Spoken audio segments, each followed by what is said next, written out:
Alors, quand on entend souvent faux mariage, on a souvent l'habitude de croire que, en fait, c'est juste avec les blancs. Donc, quand tu entends faux mariage, je te dis que la personne a sûrement épousé un blanc. Laisse-moi donc te dire qu'aujourd'hui, les choses ont changé et les faux mariages se trouvent même dans notre communauté.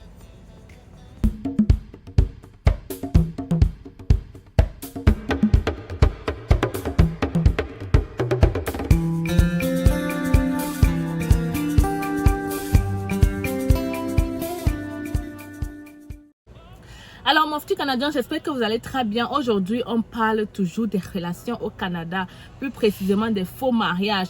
Canada à tout prix. Oui les amis, il y a des gens qui sont prêts à tout pour immigrer, des gens qui sont prêts à tout pour arriver au Canada, jusqu'au point où ils se marient pour avoir des papiers. Clairement, disons-le clairement, oui ça existe, mais de plus en plus on retrouve cela dans la communauté. Avant ça se voyait plus quand on voyait un noir épouser un blanc ou alors une blanche épouser un noir. On se disait ok là on pouvait croire, mais maintenant il y a des noirs là, ok, et quand je dis même noir, c'est même pas de nationalité différente, même nationalité, et si on peut même fouiller, même village qui font des faux mariages juste pour pouvoir émigrer. Continue, je me dois de me présenter. Je suis Stell Difa, arrivée au Canada depuis 8 ans. Je suis venue comme étudiante et aujourd'hui je suis résidente permanente.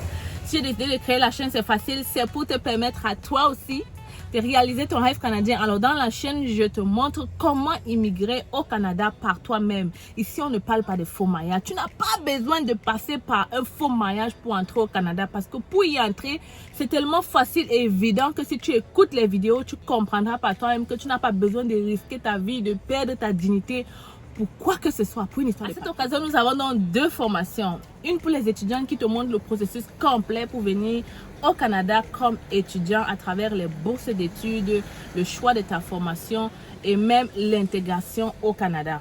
On n'a pas oublié les travailleurs, on a une formation, en fait 3 formations regroupées en 1 si tu veux, qui te montrent comment faire le CV, la lettre de motivation, comment te préparer pour une entrevue et à la fin, on te présente la liste de ces employeurs qui recrutent à l'international.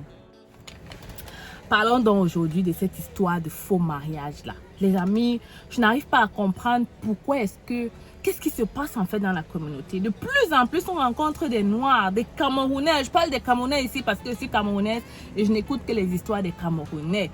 Oui, ça existe des gens qui dépensent des fortunes. Récemment, il y a une amie qui me parlait d'un ami à elle qui a divorcé. Ça ne fait même pas 1 an de cela qu'il est allé se marier au pays et aujourd'hui il est déjà divorcé. Pourquoi? Parce que la fille, il s'est rendu compte que la fille voulait juste le mariage pour les papiers. Écoutez-moi cette histoire là. Ok, alors le gars a dépensé des fortunes, la fille a imposé un mariage luxueux et ces filles là sont toujours là. Oui, elles imposent des mariages luxueux parce que voilà, elle épouse le Canadien. Ok, alors elle impose un mariage luxueux, une dot à n'en plus fini où tu dois nourrir toute la famille et le monsieur finit de faire tout ça, il paye tout ce qu'on lui demande, il organise le mariage à la demande de madame. Et quelques mois plus tard, il loue une belle maison à la fille, ok, c'est quand même un Canadien, donc il loue une maison digne de son nom à la fille, il meuble la maison, il paie le loyer, et puis il finit le mariage, il revient au Canada pour quelques mois, et après 2 ou 3 mois, il décide de retourner revoir sa femme quand même, en attendant que les papiers aboutissent, en fait, il décide d'abord de retourner voir sa femme, et donc à son retour, il dit à la fille, voilà, on est mariés déjà, moi je veux un enfant, et je suis déjà un peu âgée, et donc je veux un enfant, on est mariés, je ne vois pas pourquoi est-ce qu'on devrait attendre. Il n'y a pas vraiment de raison d'attendre parce qu'avec l'enfant en plus ça solidifie notre dossier. Et comme ça, voilà, je veux un enfant en fait. Tu es ma femme, je veux un enfant. Tu imagines la suite, n'est-ce pas? La fille de lui dit, je ne suis pas prête pour ça. Quoi? Je comprends pas en fait. Tu es marié. Tu as un travail, le monsieur a un emploi, vous avez de bons salaires, il est au Canada, tu es un très bon emploi au Canada, au pays, tu as une maison, 2 chambres, tu as tout ce qu'il faut, tu dis que tu n'es pas prête pour ça. Mais en fait, je ne comprends pas. Comment est-ce que tu fais pour ne pas être prête pour ça? Tu étais prête pour le mariage, tu étais prête pour qui te fasse les plus beaux cadeaux, tu étais prête pour tout ça, mais pour faire un enfant, tu n'es pas prête à donner à ton mari. Avant, on pouvait dire que oh, ce n'est que ton fiancé ou alors ce n'est que ton gars. Ton mari, ton propre mari. Tu n'es pas prête à lui donner un enfant. Quelle est la raison que tu vas bien pouvoir sortir à ce monsieur? Alors, vous avez compris, la famille du monsieur ont compris. Et le monsieur lui-même a compris que elle n'était pas vraie depuis le départ. Et que voilà, c'était vraiment immigré à tout prix. Elle savait que le monsieur était canadien et qu'en signant les papiers, elle aussi elle se retrouvera au Canada. Malheureusement pour elle, il a eu une longueur d'avance. Il a demandé le divorce. Il a demandé le divorce. Ils ont divorcé un an après le mariage. Mais qu'est-ce qui se passe? En fait, on va faire beaucoup de sujets là-dessus parce que j'ai l'impression que il faut toucher vraiment le pourquoi du comment. Comment ça arrive d'abord que toi, monsieur, tu peux épouser une femme que tu connais même pas très bien et un an après vous divorcez. Les gens ont souvent tendance à penser que le mariage c'est la blague et qu'on se lève comme ça du jour au lendemain, on décide de prendre une femme pour mettre à la maison sans pouvoir l'étudier, sans pouvoir la connaître. Soit parce qu'on est sous la pression de l'âge, soit parce qu'on veut aussi se sentir marié. Ou je ne comprends pas en fait. Eh bien, voilà ce qui est arrivé pour la madame. Et ce n'est même pas tout. Récemment, il y a une dame ici, malheureusement, c'est une histoire triste. Ça fait pas quelques mois, elle a été assassinée par son mari. 2 Camerounais, ok? Une Camerounaise et un Camerounais, oui. Et elle a été assassinée par son mari dans sa voiture avec ses 3 enfants en arrière.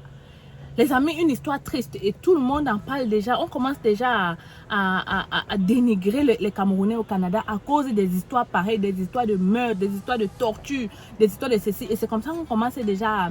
J'ai oublié le vrai mot français, ok? Et c'est mauvais pour nous. Donc, on va parler vraiment de cette histoire encore et encore dans notre vidéo. Parce que vous n'avez pas conscience du fait que quand vous faites les mauvaises choses comme ça, après on commence, c'est l'immigration, on commence à voir le Cameroun comme un mauvais pays. Et c'est comme ça qu'on va commencer à diminuer les Camerounais dans les processus d'immigration. Vous n'allez rien comprendre. Sachez que l'immigration, on n'a pas envie de venir voir des immigrants commettre des meurtres dans un pays. Mieux c'est le Québécois, ok. Mais un immigrant qui vient commettre un meurtre dans un pays, on commence à statuer les Camerounais partout. Quand il y a des mauvaises choses, on pense directement que c'est ok, mais c'est normal, c'est un Camerounais, c'est normal que ça arrive. Donc on va parler de ça parce qu'il faut que vous arrêtez ça. Ne fermez pas la porte aux autres personnes, ok? Alors, revenons maintenant à ce sujet-là. C'est l'histoire de cette jeune dame de 29 ans qui a épousé un monsieur de 50 ans. Et le monsieur, en ce moment, en fait, il a 50 ans. Et la fille est morte à 29 ans. Mais ça fait 5 ans qu'elle est au Canada. Et c'est le monsieur qui l'a fait venir par parrainage. Donc, je suppose qu'elle est venue au Canada à 24 ans. OK? Et le monsieur, lui, il avait combien? 46 ans. OK? Alors, maintenant, le monsieur l'a assassiné. On ne comprend pas pourquoi. En réalité, on ne sait pas qu'est-ce qui s'est passé. On dit que le monsieur avait des violences conjugales et qu'elle avait divorcé du monsieur. Le monsieur était interdit de voir la fille dans un territoire de 1 mètre. Bref, il était vraiment dans des problèmes. Si bien qu'elle vivait déjà seule avec ses 3 enfants à la salle. Et comme ça, elle est morte. Donc moi, je me pose la question. Et j'aimerais qu'on débatte un peu sur pourquoi c'est arrivé. Parce que oui, le monsieur a très mal fait. Je suis d'accord. Mais je veux qu'on cherche un peu le fond du problème afin de trouver des solutions pour que ce genre de choses n'arrive plus. Moi, je pense que, ok, ça c'est peut-être mon analyse. Elle peut être complètement fausse. Mais moi, je pense que ça peut aussi sortir de cette histoire de mariage à tout prix. Parce que tu vois une jeune femme de 24 ans qui épouse un monsieur de 46 ans, il faut se poser des questions. Ça peut arriver que ce soit le vrai mariage, mais moi je dis, n'écartons pas la possibilité que ça puisse aussi être ces histoires de mariage à tout prix, immigration à tout prix. Et le problème, c'est que les familles sont souvent au courant. Oui, je vais sauter cette histoire pour te parler d'une autre, parce que des histoires comme ça, il y en a tellement. C'est aussi l'histoire d'une personne qui allait épouser une femme au pays aussi. Oh, toujours les Camerounais, on dirait que les Camerounais sont forts. Et les Camerounaises, oh là, elles sont fortes, ok? Si elle veut te berner, si elle veut te montrer une autre facette, elle est très forte. Donc voilà l'histoire aussi de notre Camerounais aussi. Qui divorce de sa femme ici et directement s'en va épouser une autre au pays, ok? Il épouse la fille, hein, tout se passe très bien. Oh, le mariage est médiatisé d'ailleurs. Il épouse la fille. Et avant lui, il a été très intelligent. Il est passé par un stratège. Je ne veux pas donner trop d'indices ici parce que les personnes peuvent le reconnaître. Donc, lui, la femme a pu venir très rapidement, ok, parce qu'il est passé par une autre procédure un peu plus rapide. Et donc, il était encore au pays avec la fille et malheureusement pour elle, il est tombé sur son téléphone. On dit que le téléphone gâte les mariages là. Oh, oh, oh, oh. Il est tombé sur le téléphone de la fille et il a vu les conversations avec la fille et sa mère. Tu te rends compte à quel point même les familles sont dans cette histoire d'arnaque. Moi, j'appelle ça l'arnaque. Parce que jouer avec les sentiments d'une personne comme ça là, moi, c'est pire que l'arnaque. Parce que ça peut créer vraiment des problèmes psychologiques à n'en plus finir.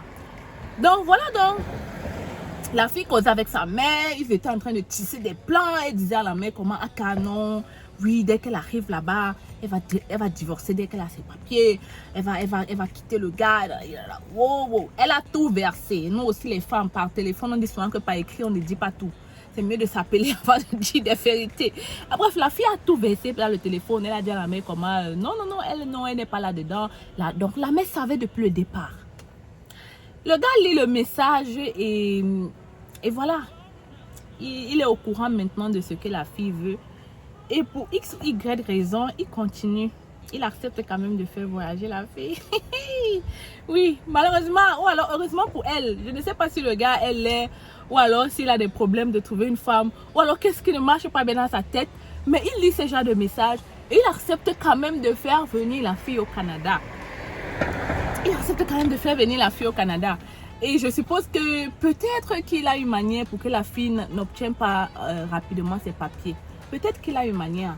Parce que sinon, je ne comprends pas comment tu peux vivre avec une personne dans la maison et tu es déjà consciente du fait qu'elle s'est mariée avec toi pour avoir les papiers. Et tu arrives quand même à rester avec elle. Il faut avoir peur, mademoiselle. Si tu te reconnais dans la vidéo là et que tu vois que c'est ton cas là, pardon. Ce genre de choses là, il faut avoir peur. Parce que cet homme là, on ne sait pas pour qu'est-ce qu'il te réserve. Il faut savoir que l'homme est très méchant, l'homme est ondoyant, l'homme est divers, l'homme est changeant. Il peut te dire que oui, ok, il n'y a pas de problème, mais il te tient dans son cœur. Et le jour qu'il va sortir ça, peut-être qu'on va aussi assister à une histoire de meurtre bientôt. Et je vais m'attarder sur cette histoire de mariage là au Canada parce que j'ai des histoires à vous raconter. Si toi donc tu ne veux pas donc passer par ces histoires rocambolesques là, ok?